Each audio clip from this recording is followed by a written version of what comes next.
So yeah, my name is Łukasz Kosiński. I am the CEO of Safe Studio, QML consulting company. We help our customers achieve their objectives by providing them with skilled Qt developers. Forgive me if I will have some pauses for drinking today. I have kind of a sore throat today. The topic of today's talk is Qt Framework Retrospective. It had like a subtitle 128 Qt and C++ projects later. I will explain why in a moment. Shortly about myself. I have a background as a Qt software engineer. I started with C++, then with Qt. Basically, all my entire professional career is about C++ and Qt, but I have also experience in using other technologies.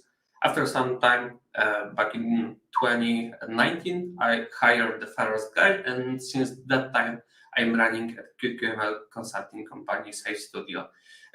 I'm also happy to have the title of Qt champion for the last year. That's the title that the Qt company, like the organization behind Qt framework, gives to the people who did something special for the community. And yeah, what I will be talking about today. So the presentation is going to consist of 5 elements. First is going to be key context of the Qt framework. I'm going to tell you what you can find in Qt framework. You have to keep in mind that this talk is designed in a way that everyone can learn. If you are an experienced Qt developer, probably not much will surprise you. But this talk is not about giving you some technical details. It's more about giving you the insights and opinions from somebody who saw a lot of good projects. And remember that I will try to I describe myself as the biggest enthusiast and the biggest hater of the Qt framework. So it's not like I like everything that a Qt company does, or I like everything in Qt, or I consider Qt as go-to solution in every case. Okay, so the second element is going to be about Qt's cross-platform capabilities. So how I see Qt running on mobiles, desktops, and embedded. I like to call Qt the only one real cross-platform framework. I will tell you why later. The third element is going to be some popular use cases when Qt is going to be a nice choice, and then some more controversial topics like licensing, and fifth is going to be about the future of Qt, at least to my mind. I estimate the talk to take more or less an hour, and maybe a bit more, and then as Andreas announced, we will have a Q&A session. Andreas will probably share the link to Jitsi over YouTube chat, so you can join, ask questions, and maybe we will have less formal talk there. So firstly, why did I give this talk, this subtitle 128 Qt and C++ projects later? Well, 128 is a power of 2, so I thought that it's more round number for programmers, and it sounds better than 145. And as I have the background as Qt developer and I'm running the QML consulting company, I sat down and I counted how many projects I was assigned. It does not mean that I was coding in so many projects. In some of them, I was just making a deal as the business owner. On some of them, I was project manager. On some of them, I was tech lead. On some of them, I was working for a few hours. On some of them, a year. So in general, I had contact with Qt projects running on mobiles, on on desktops, on embedded devices for various industries such as automotive, medical, etc. So it's going to be about what I learned in the meantime. And I hope that after this meetup, after my talk, you are inspired to try and extend your skill set. Maybe you will learn about some of the contents of the Qt framework that you did not know till this point. I also want you to have like the first-hand opinion on the framework, and I want you to know some of the aspects that you should consider while evaluating Qt for your project. So those are my three main goals for this talk. So yeah, without further ado, let's start with the first element. It's going to be quite positive for the framework. The first element is going to be about the contents of Qt framework. I consider Qt framework as the treasure chest. You find there a lot. There is a huge number of modules shipped within the Qt framework. There are stuff that Qt adds on top of plain C++, which makes using Qt quite convenient, especially before modern C++ standards were introduced. Qt is known for GUI programming. We'll talk about this in a moment. One of the key contents of Qt framework, to my mind, is the number of various modules that allow to implement connectivity, like simple TCP, HTTP, dbus, Bluetooth, and things like that. You find all of that here without the need to use other solutions. And of course, tooling. So during this element of the presentation, we will talk about those elements. So first, for those who don't know, Qt consists of Qt Essentials and Qt Add-ons modules. Qt Essentials is like the core of the framework. Those are the modules that are part of the framework for quite a long time. They are well tested. They have like almost equal support on all of the platforms, and they are available on all of the platforms. And there are also Qt add-ons. With Qt add-ons, situation is different. Many of them are available on all of the platforms, but there are changes that you should pay attention to. For example, support for Qt WebView. It depends on the compiler. It depends on the device. For some time, Qt NFC was not supported for iOS. So here, not everything is supported. Not everything is available under open source GPL or LGPL licenses.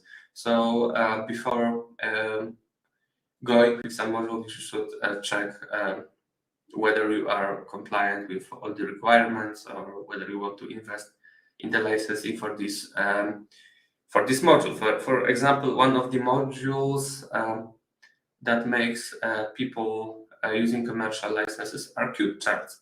I will talk more about licensing later, but you see how many of those modules are here. So that's why I consider Qt a treasure chest. You find here a lot.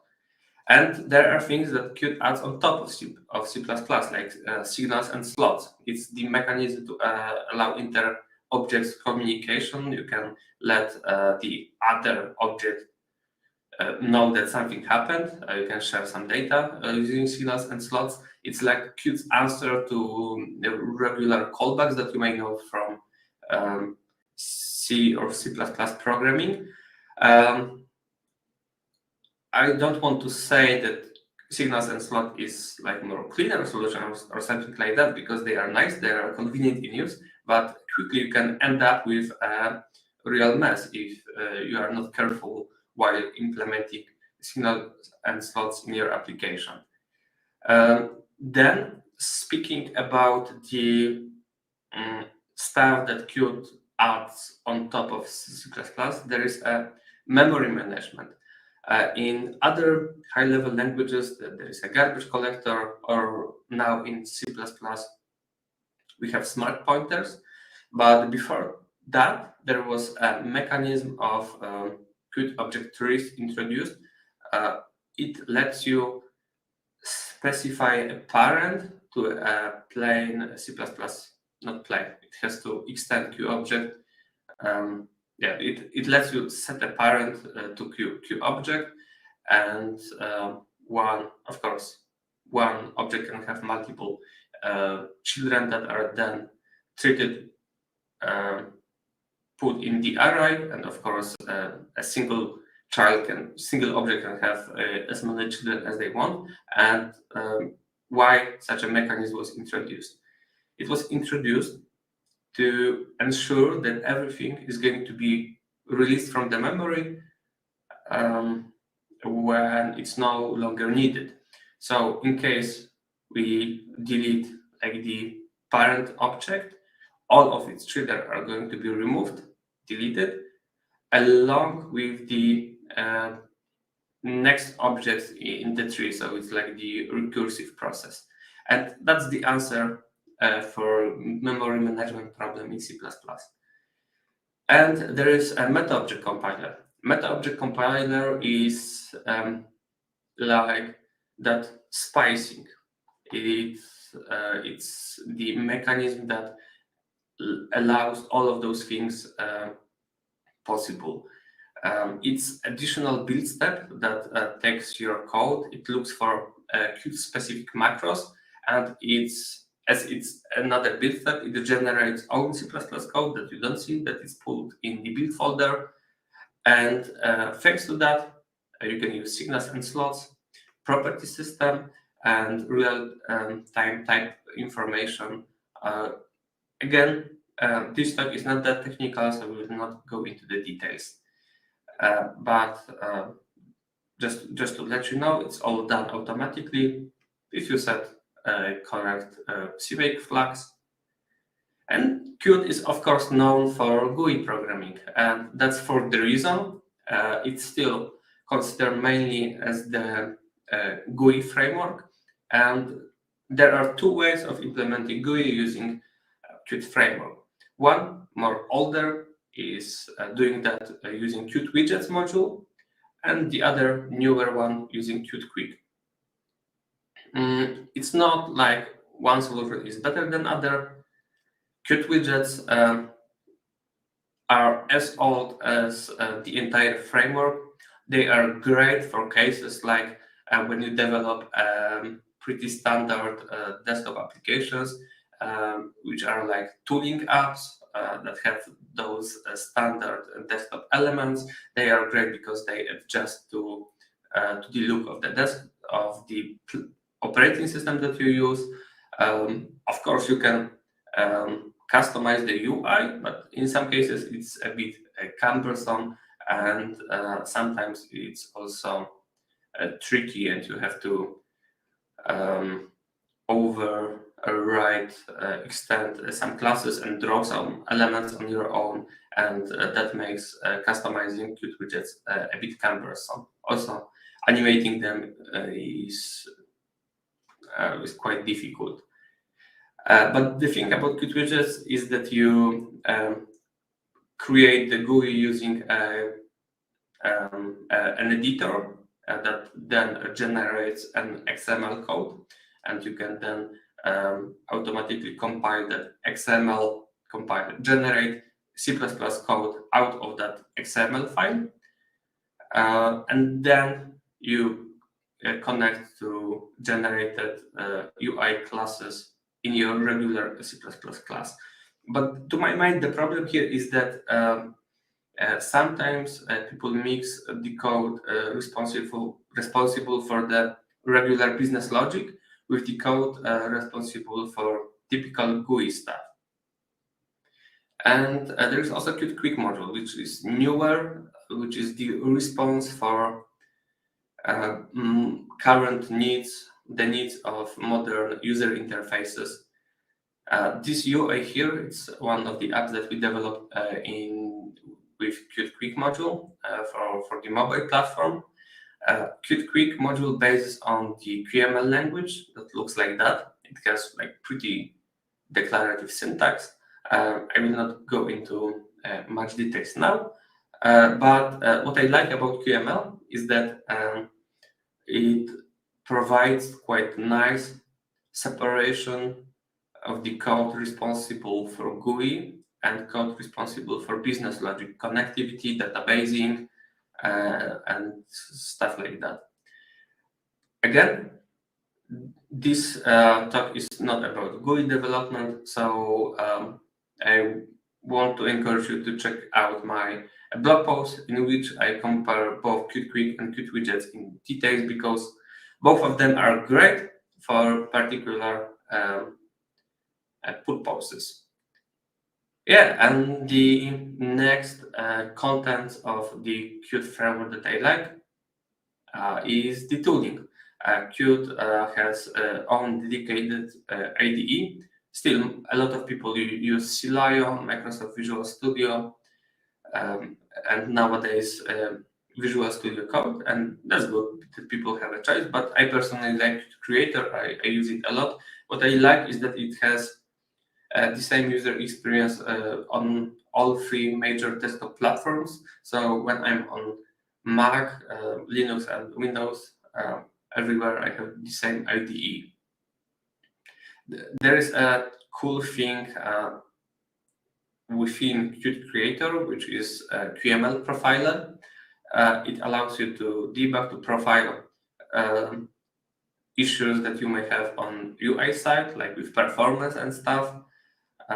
That's all built within Qt Creator.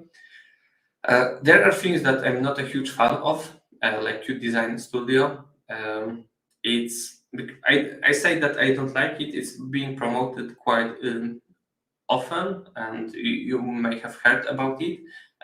But to my taste, it's neither for developers nor for designers, because as the designer, you have to learn how to use it effectively. So it's another skill to get. For developers, don't like code generators at all. And what Qt Design Studio does, it takes your design and it generates QML code out of it. This QML code, to my mind, is not really readable. It's just ugly. And also, if you develop with Qt for MCU, Qt's offering for like limited hardware, it generates normal code, but Qt for MCU and has some limitations, and you have to correct things manually, and it does a lot of dummy things. So I'm not a huge fan of it, which does not mean that there are no companies that implemented Qt Design Studio in their workflow effectively, and it lets them save a lot of money. But the problem here is it's quite difficult to implement at the beginning, and sometimes I had like situations when finally customers resign from Qt Design Studio. There is a tool to allow internationalization of the software and effective translating of the applications developed using Qt. It works pretty nicely.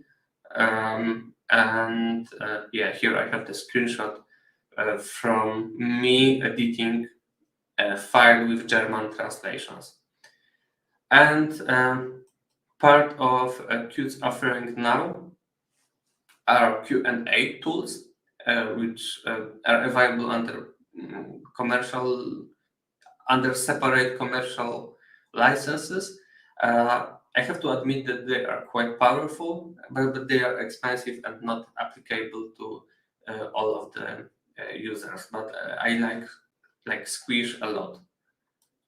Yeah, so that was about what Qt has to offer. So as you can see, there is a lot of things that Qt has to offer. Now, my comments about about Qt's cross-platform capabilities, how Qt works on particular platforms. So first, desktops. I mean, the desktops is like, for some time there was almost no real competitor for Qt on desktops. Now there are some JS frameworks. Flutter also starts to be more popular on desktops, and it has a huge community behind. But in case of desktops, Qt is quite strong, and it's convenient to start on one platform, like on Windows, and then after some time there is a business need to develop also our piece of software for Mac OS. And it depends on how your project is organized, but often it is done with just few adjustments. It depends a lot of the project, but in case of my career, we have been developing a lot of applications that follow this particular case. The app was first on Windows. Few nerds were working daily on Linux because it was more convenient for them, and but finally nobody in the team was using Mac, but the users requested to have Mac version. So that's often the case, and it works nicely here. And to my mind, native solutions do not have so much benefits over Qt for desktops as in the context of mobiles. In mobiles, I'm not going to lie. Flutter, Kotlin, Swift, they are way better to develop standard consumer-facing applications. There is a huge community behind those technologies. There are IDEs which are pretty well adjusted to the needs of Swift or Kotlin programming, but still, Qt has a place here. It's especially well supported on Android, and we have been participating in projects like a medical tablet project, which had a special custom version of Android on it. And as team had skills in using Qt already, for the company it would be investment to get another team to work on new project or let those guys work, and the quality of the work could be not satisfying. Also, the Android automotive is also the case for the Qt. Think about the Apple. Of course, with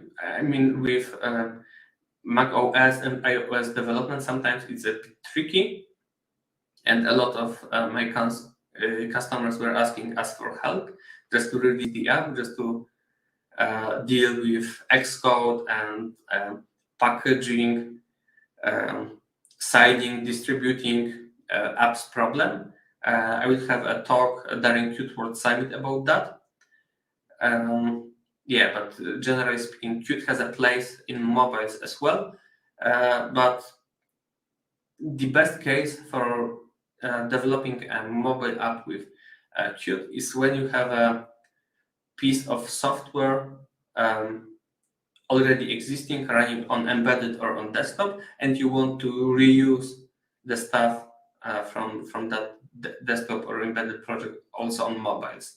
I think that I will show you later one of the case studies when we did exactly this. And there is also embedded. Qt is commonly used on embedded. There are a lot of boards that are supported here. In the footer, you have a link to the list of supported devices. There are like 3 tiers of support, like the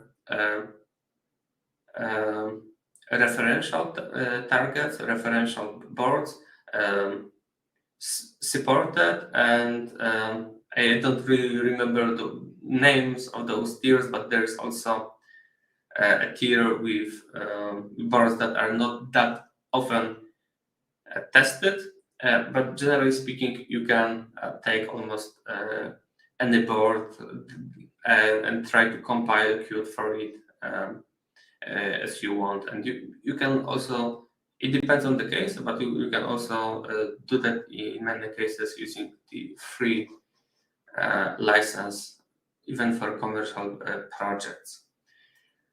There is quite a nice boot to Qt offering, which is actually available only under commercial license, but it speeds up because it lets you put all of the things that you need for your Qt software on the embedded platforms. It bases on the Yocto. I'm not really much into embedded, but it's part of the commercial offering. Sometimes people decide to build Yocto project on their own, but that's one of the things that may speed up the work. And there is also Qt for MCU that lets you develop Qt apps for like really cheap hardware, for bare metal and real-time operating systems.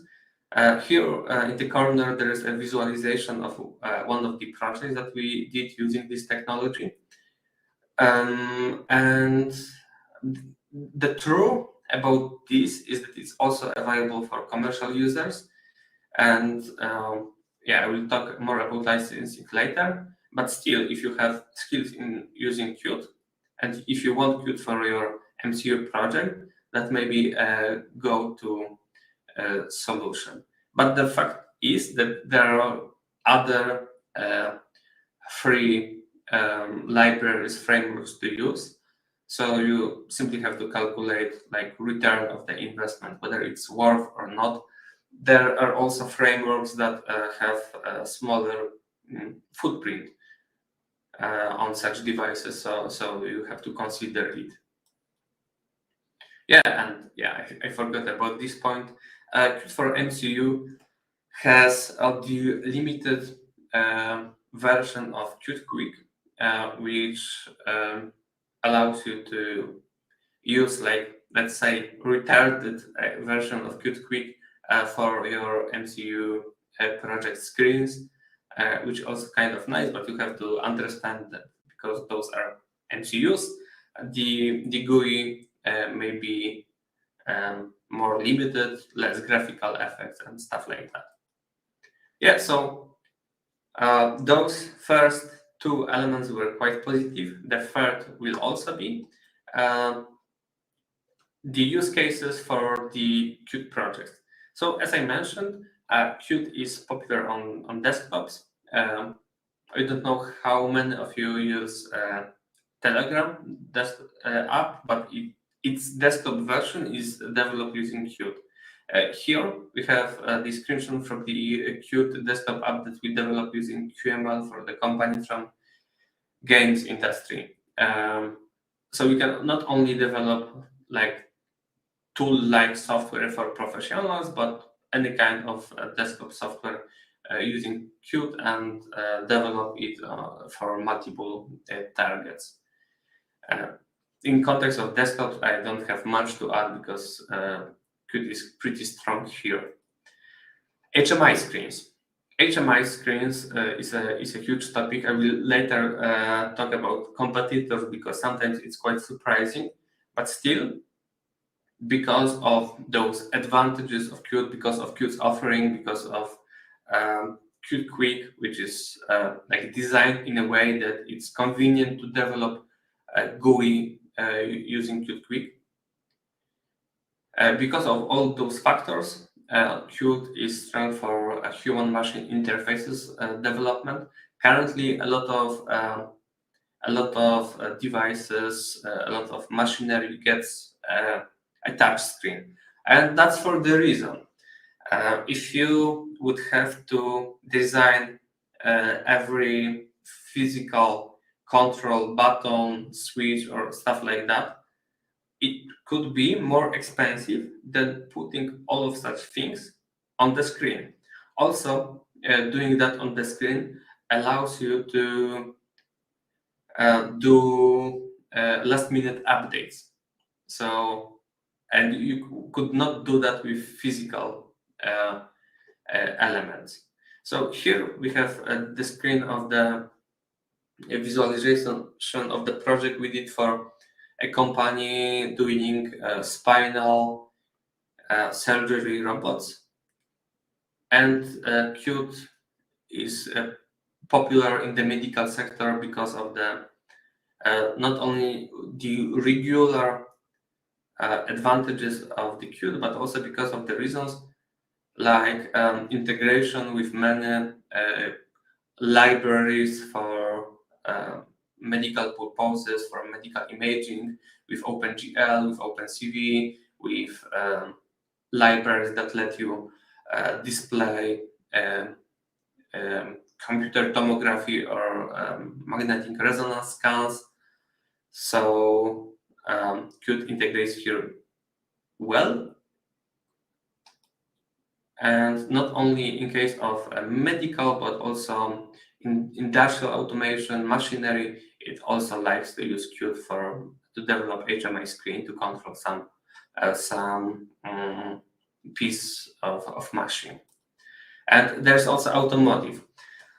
I could not find the link, but some time ago I have read that 9 out of 10 cars produced in 2021 had Qt in its software. It's 90%. That's a lot, right? So Qt is quite strong in the automotive sector. And if you follow Qt, you could see like their case studies with Mercedes and a lot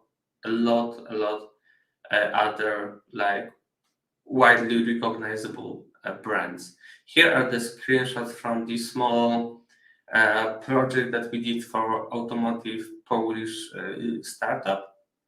They did some proof of concept, and it was pretty fun to meet them in the workshop and take a look how they built that prototype of the vehicle.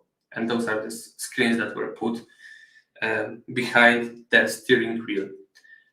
The thing that I really like about Qt framework and about my work is that the projects are quite interesting. It's not like with the web development that you never touch something physical.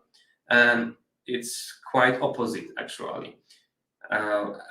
Once upon a time, we had a case that one of the teams in the Safe Studio was developing a project for a 3D printer that was printing using a real bio cells, something like that. They printed an ear and they tried to print the liver.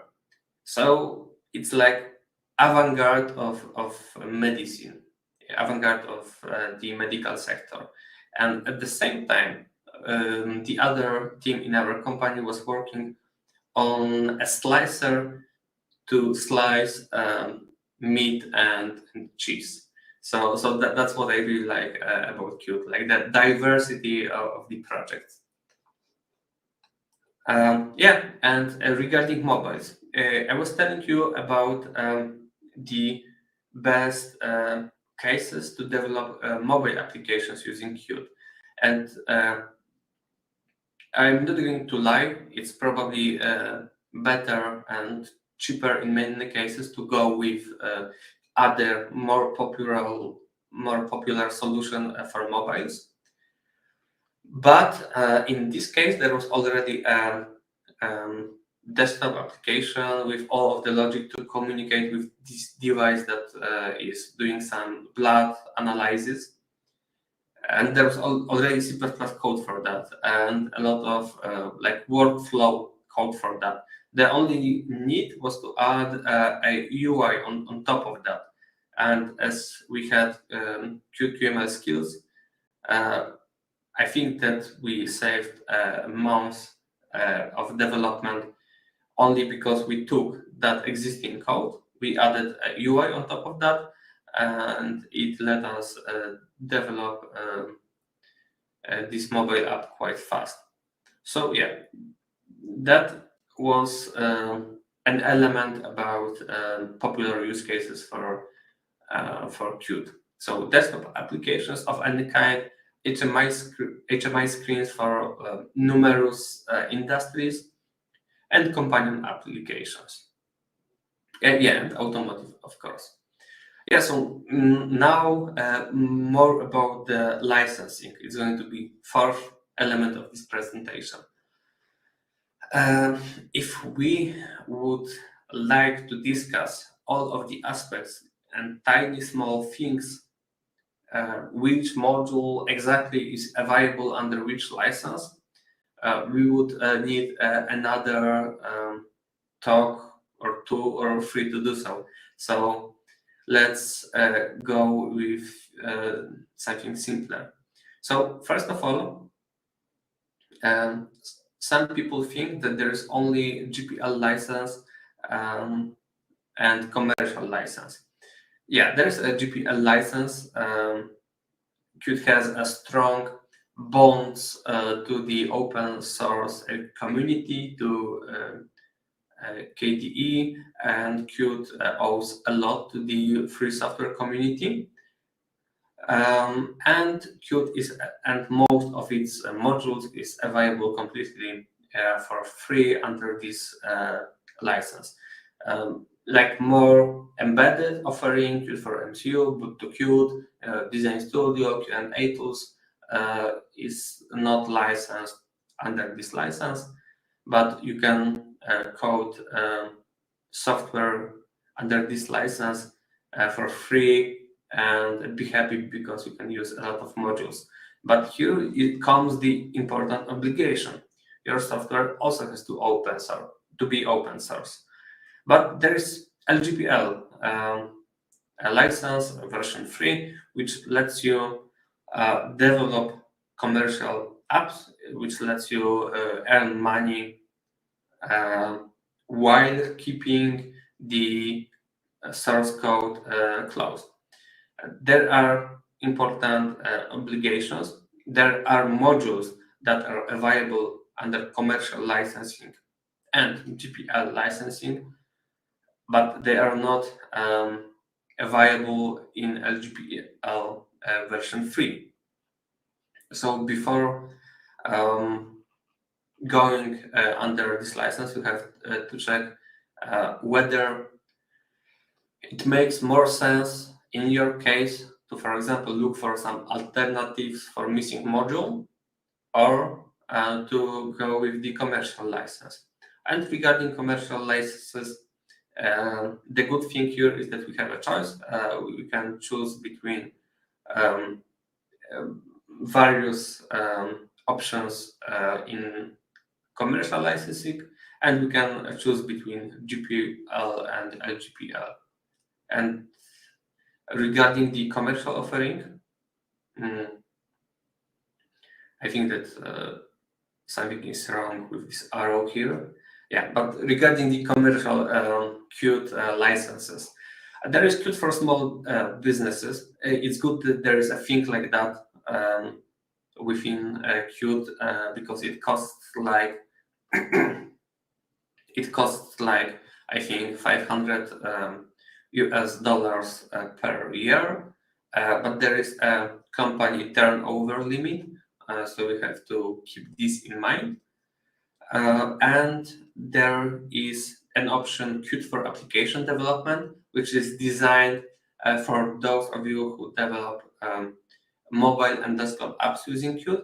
And there are also two options within Qt for application development. One is called Professional, the other one is called Enterprise. They are slightly different in the context of price and the offering, but I think that you can check that on your own or contact me for like license compliance check or whether the particular license is good for you or not. And there's Qt for device creation that is like the most rich option, including a lot of the special things that lets your life easier. You can, in many cases, you can go without any license, but you have to calculate like return of investment. And there are also Q&A tools and that design tools, but they are under other pricing, so I think that they are sold separately. And maybe the main question that may come to your mind is whether you can use Qt in commercial projects for free, and the answer is yes. But I just meet those opinions that Qt is not free at all quite often. So I want to clarify this. You just have to ensure that you are compliant with the particular license that you want to go with, and you have to be fair, and we have to understand that Qt is the Qt group is responsible for the shape of the framework and for its development. Most of the commits come from the Qt employees, Qt developers. And for example, in the context of Flutter is free, but that's because Google is bigger company, and in their interest, it's super important to make Flutter popular because they don't earn money from the licenses, they earn money from the services. So those developers create then applications like Firebase, and they have to pay for that, for the storage, for some analytics, and for stuff like that. Those developers, they later introduce advertisements in their software. So it's also money for Google. So that's why Qt has to pay its employees, and it's good that there is a company like that is responsible for the shape of the framework. So this was one of the controversial topics about Qt. Again, I'm not going to go into details about things that are available on a particular license because we don't have much time for that. If you want to ask me questions, then we can do that afterwards during Q&A session. Yeah, and you can contact me to check what license will be the best in your case. Yeah, and now the last fifth element, future of Qt. Of course, it's going to be my personal opinion. Let's take a look at the number of commits. The data come from this website. You have a link here. As we see, it's visibly, the number of commits is visibly bigger currently, but I think that this statistic is not the best because it may also depend on the business. So if Qt company goes well, they can invest more, and here I want to show you how the community resonates with the Qt framework. If the framework is popular, there are more open source guys who are interested in committing. So the number of commits is not the best statistic here. Number of contributors is a better statistic to my mind. Here, I did not find statistics of how many contributors were Qt employees and how many not. It would be good to know, but here we can see that the number of contributors is at least stable. So that's something that I like. That still, despite of like various circumstances, Qt is still solid. It's mature, and in many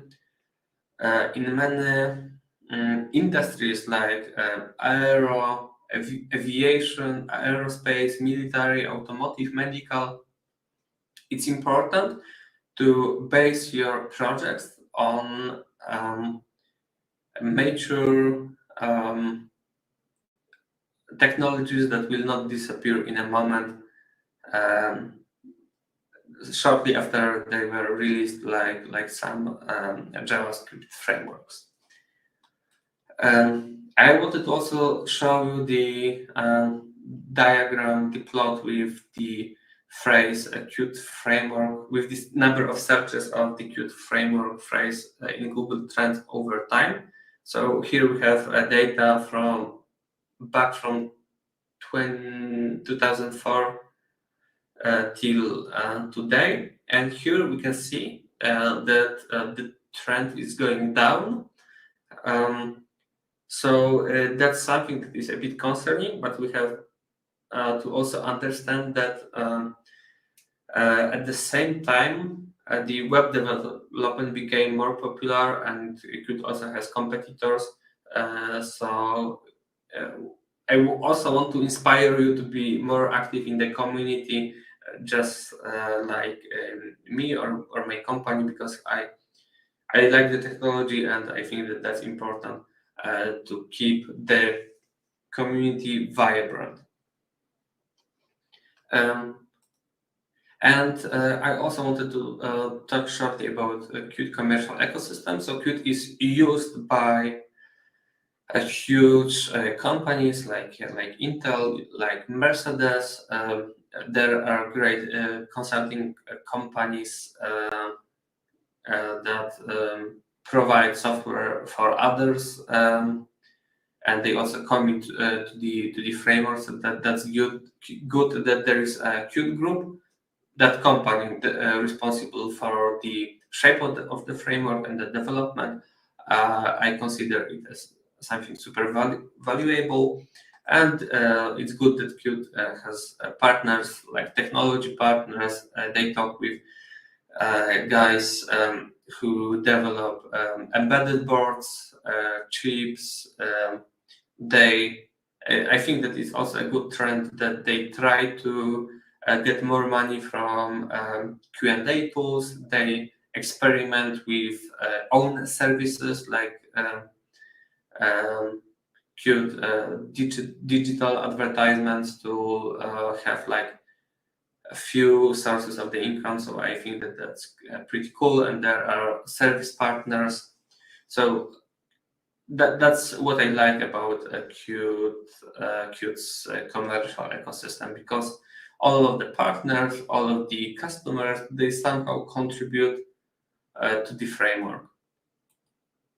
Yeah, and now also in the topic of the Qt's future, I wanted to talk for a moment about Qt's competitors. So for some aspects, it may be more reasonable to go with the other solutions. For example, on like really limited hardware, we have LVGL, that is a solution for plain C++, and it's free, and it's probably going to have a smaller footprint than Qt for MCU. There is Slint.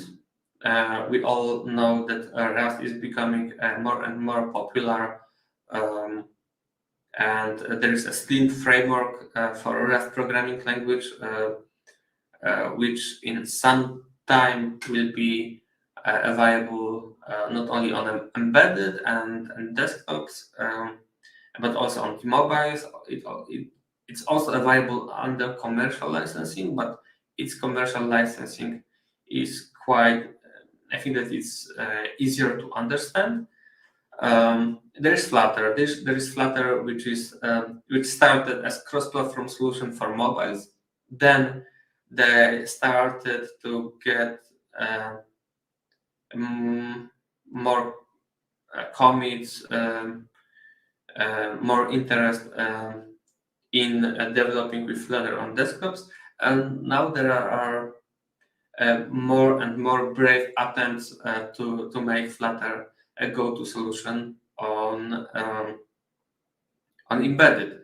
I would be happy to see some performance comparison, because Flutter works in virtual machine, right? So it would be interesting to observe that. And it was some time ago. It was quite surprising for me when I learned that still many projects like those HMI projects, when we have a machine, we have a screen, and we have some UI. I was surprised that they were developed using web technologies like React or Angular and .NET, but there is also a reason for that. The reason is that those technologies are more popular, and often it's easier to get software developers for those technologies. So maybe, I don't remember if I have like next slide. Okay, it's time for the summary. So summarizing this Qt's future thing, I will ask you to wait for my final opinion in a second. First, I wanted to remind you that it's not like there's only go-to solution for all the cases. It all depends on the purpose of your project, on the target platform that you want to be applicable for your project, on UX UI requirements, on your as the developer, or you as the company, as the team background. It depends on the industry needs, on the Qt's offering, on the business factors like the budget, that availability of the developers. It all depends. So is Qt right for your project? Again, it all depends. What are the good things about Qt? And I think that is also the answer to the question whether Qt has the future or not. Yes, Qt has the future because I truly believe it's a great framework, and otherwise I will not have a business around it. And still, it's currently the only fully cross-platform framework. If you take a look at Flutter on desktops, you may see that some time ago, not a long time ago, I didn't check how it is currently, but the main SDK, Firebase, was not available on Windows, which is kind of weird, assuming that Flutter is built differently than Qt. Qt is large, but Flutter is small, and it relies on open source libraries. So still, Qt has a better support on multiple platforms. And it's incredibly rich. All the tooling, all of the offering, all of the modules. You will not find the other framework that has so many things inside. It's good and not at the same time, because on one hand you don't want to rely on your serious commercial projects to rely on some third-party library which may not be maintained in some time, but it does not mean that the particular part of the Qt framework will be taken seriously by the Qt company. So there's no binary answer to that question. Yeah, and I still think that licensing is quite flexible, and everyone can find a working solution. It's all about calculating return of investment. Yeah, and the last point is that still I have experience in using some other technologies, but Qt for GUI development, it's Sikalafon. Germans would say wunderbar. If you want to learn more about Qt, there is a free YouTube series that I did about Qt. It's touching both C++ aspects of Qt, but also front-end aspects of Qt. This presentation will be shared with you. I think that Andreas will put it in the Dresden C++ user group repository on GitHub, but I think that I will also share the link with you on Jitsi in the chat. So if you want to have the presentation now, please join our session afterwards. Here are some of my contact data if you want to ask me questions, to ask me to evaluate